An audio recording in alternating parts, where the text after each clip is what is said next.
تو یہ بڑی فضیلت ہے۔ قرآن مجید میں بھی اللہ نے اس کی فضیلت کو بیان کیا، فرمایا وَلَقَدْ آتَيْنَاكَ سَبْعًا مِّنَ الْمَثَانِي وَالْقُرْآنِ الْعَظِيمِ، اے نبی ہم نے آپ کو 7 وہ صورتیں دی ہیں جو بار بار دہرائی جاتی ہیں، اور باقی قرآن۔ تو یعنی اس صورت کو الگ سے اللہ نے بیان کیا کہ باقی قرآن بھی دیا اور یہ 7 صورتیں بھی دیں، تو یہ اس کی علامت ہے کہ اس صورت کی اللہ کی نظر میں بہت اہمیت ہے۔ اور اللہ نے اس کی صفت یہ بیان کی، بار بار دہرائی جانے والی کتاب، بار بار دہرائی جانے والی صورت، تو یہ بھی اس کی ایک فضیلت ہے کہ بار بار نمازوں میں دہرائی جاتی ہے۔ نماز میں قرآن کا کوئی بھی حصہ اتنا زیادہ نہیں پڑھا جاتا جتنی سورہ فاتحہ کو پڑھا جاتا ہے، تو بہت بڑی فضیلت ہے۔ اور آپ صلی اللہ علیہ وسلم نے فرمایا لم ينزل فی التوراۃ ولا فی الانجیل سورۃ مثل سورۃ الفاتحہ ولا اعظم منها، آپ صلی اللہ علیہ وسلم نے فرمایا نہ اللہ نے تورات میں اس سے بہتر سورت نازل کی، نہ انجیل میں، اور نہ باقی قرآن میں اس سے بہتر سورت نازل کی ہے۔ اور ایک اور حدیث میں آتا ہے کہ رسول اللہ صلی اللہ علیہ وسلم نے ارشاد فرمایا کہ اللہ تعالیٰ فرماتے ہیں قسمت الصلاۃ بینی و بین عبدی، اللہ تعالیٰ فرماتے ہیں میں نے اپنے اور بندے کے درمیان نماز کو ڈیوائیڈ کر دیا ہے۔ تو یہاں نماز سے مراد فاتحہ ہے، یعنی اس کی اتنی اہمیت ہے کہ اللہ نے فاتحہ کو نماز سے تعبیر کیا ہے۔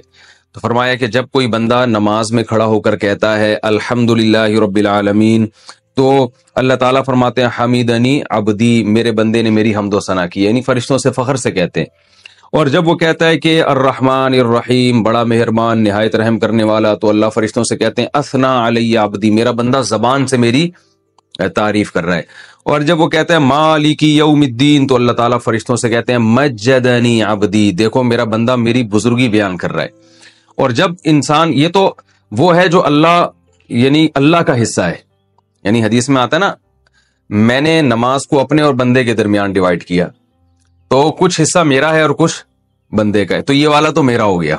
یہ میری تعریفیں کر رہا ہے یہ۔ اور فرمایا کہ جب یہ کہتا ہے ایاک نعبد و ایاک نستعین، اے اللہ ہم تیری عبادت کرتے ہیں، تجھ سے مدد طلب کرتے ہیں، تو اللہ تعالیٰ فرماتے ہیں ھذا بینی و بین عبدی، کہ میرے اور بندے کے درمیان ایگریمنٹ ہے کہ یہ توحید پر قائم رہے گا۔ اور اب اس نے جب ایگریمنٹ کر لیا اور میری تعریفیں بھی کر دی، تو اب ولی عبدی ما سأل، اس کا حصہ کیا ہے کہ اب جو یہ مانگے گا اس کو ملے گا۔ تو اب یہ مانگے گا کیا، اللہ تعالیٰ ہم پہ چھوڑ دیتے، ہم الٹی سیدھی مانگنا شروع کر دیتے، تو اس لیے اللہ نے فرمایا کہ بڑی چیز مانگو خود، کیونکہ اللہ کی رحمت جوش میں، اور اللہ کو پتا ہے کہ میں دعا قبول کروں گا، تو اس لیے اللہ نے اچھی دعا مانگنے کا ہمیں حکم دیا جو اہم تھی۔ اور حکم کیا دیا، اہدنا الصراط المستقیم، کہ اللہ تو ہمیں سیدھے راستے پر چلا، صراط الذین انعمت علیہم غیر المغضوب علیہم ولا الضالین۔ تو یہ اس طرح سے اللہ تعالیٰ نے فاتحہ کو 2 حصوں میں ڈیوائیڈ کیا ہے حدیث کے مطابق۔ اور حدیث میں آتا ہے صحیح مسلم میں عبداللہ بن عباس رضی اللہ عنہ سے مروی ہے کہ آپ صلی اللہ علیہ وسلم کے پاس جبریل علیہ السلام بیٹھے ہوئے تھے، اچانک آپ نے ایک زوردار آواز سنی جو اس سے پہلے کبھی نہیں سنی تھی۔ تو جبریل نے فرمایا کہ یہ ایک آسمان کا دروازہ ہے جو کھلا ہے، جو آج سے پہلے کبھی بھی نہیں کھلا تھا،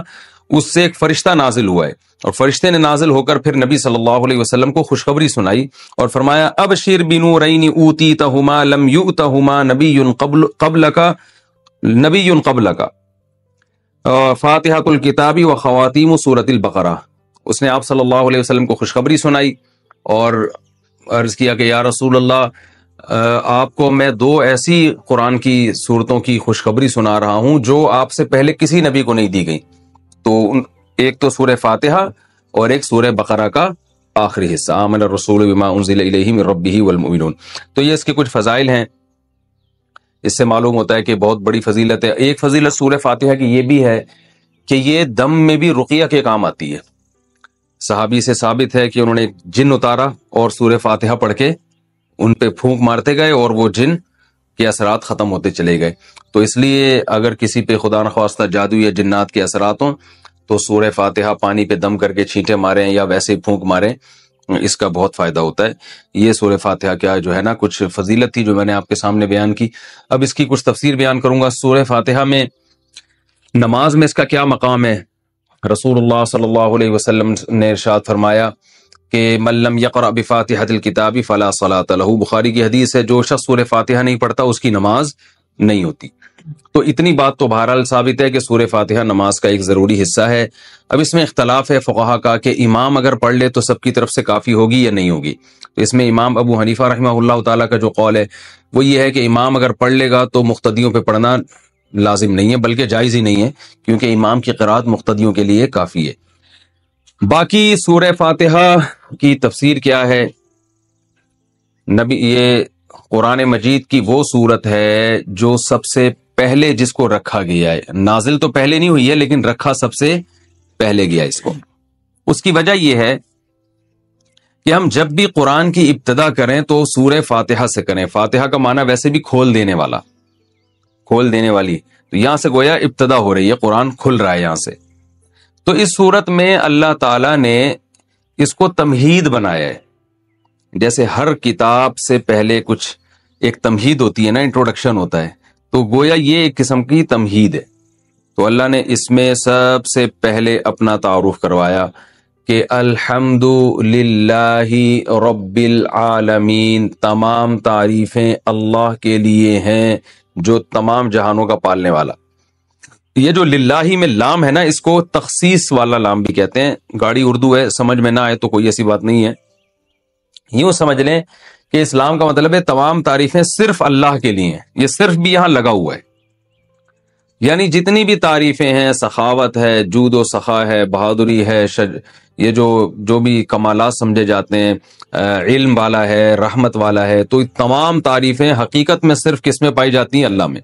اگر انسانوں میں کوئی تعریف ہے تو وہ اللہ کی دین سے ہے، اللہ کی عطا سے ہے، ورنہ حقیقت میں حقیقی تعریف کا مستحق تو صرف اللہ کی ذات ہے۔ تو اللہ نے اپنا تعارف کروایا رب العالمین، تمام جہانوں کا پالنے والا، اس لیے کہ جب تک آپ کے سامنے کتاب کے مؤلف کا انٹروڈکشن نہیں ہوگا آپ کتاب کو ویلیو نہیں دو گے۔ الحمدللہ رب العالمین، العالمین عالم کی جمع ہے، عالم کہتے ہیں جہان کو، بہت سارے جہان ہیں۔ اب اس میں علماء کی مختلف آراء ہیں، بھئی جہان اس اعتبار سے بھی ہیں کہ زمین ایک الگ دنیا ہے، آسمانوں کی ایک الگ دنیا ہے، پھر آسمان 7 ہیں، ہر 7 آسمان کی ایک الگ دنیا ہے، تو اس لحاظ سے اللہ نے بہت سارے جہان بتائے۔ اور بعض علماء کہتے ہیں اس لحاظ سے بہت سارے جہان ہیں کہ ایک جہان یہ دنیا کا ہے، ایک قبر کا ہوگا اور ایک آخرت کا ہوگا۔ یہ بھی تو الگ الگ جہاں ہے نا، ہم تو شفٹ ہوتے ہیں، ہماری روح یہاں سے مادی زندگی سے برزخ میں جائے گی، برزخ سے پھر آگے دوبارہ حشر میں، پھر جنت ہے یا جہنم ہے، تو یہ سارے مختلف جہاں ہیں۔ اور بعض علماء کہتے ہیں اس لحاظ سے یہ مختلف جہاں ہیں کہ جیسے ایک مادی زندگی ہے نا انسانوں کی ہے، ایک فرشتوں کی بھی زندگی ہے، ان کی بھی ایک الگ دنیا ہے، جنات کی بھی ایک الگ دنیا ہے۔ تو جنات کیوں ٹریس نہیں ہوتے، کیوں نظر نہیں آتے؟ اس لیے کہ وہ مادی چیز نہیں ہے، وہ ایک الگ ہی مخلوق ہے جو ہم اس کو دیکھ نہیں سکتے، آگ سے بنی ہوئی مخلوق ہے، اور یہ جو فرشتے ہیں یہ روشنی سے بنی ہوئی مخلوق ہے، تو یہ بالکل ایک الگ جہاں ہے۔ تو اس لیے انسان کی جو ریسرچ ہے نا، جو مادی ذرائع ہیں تحقیق کے، اس میں یہ آتا ہی نہیں ہے۔ تو یہ الگ الگ جہان اللہ نے بنائے ہیں فرشتوں کی، الگ ہو سکتا ہے یہاں بہت سارے فرشتوں میں نظر نہیں آ رہے، یہاں ہزاروں جنات تو ہمیں نظر، اور شکر ہے کہ نظر نہیں آ رہے، کیونکہ ہمیں نظر آئے تو پھر جنات کو ہم نظر نہیں آئیں گے، ہم یہاں سے شارٹ ہو جائیں گے، ٹھیک ہے نا۔ تو ہوتے ہیں جنات بھی گھوم رہے ہوتے ہیں دائیں بائیں۔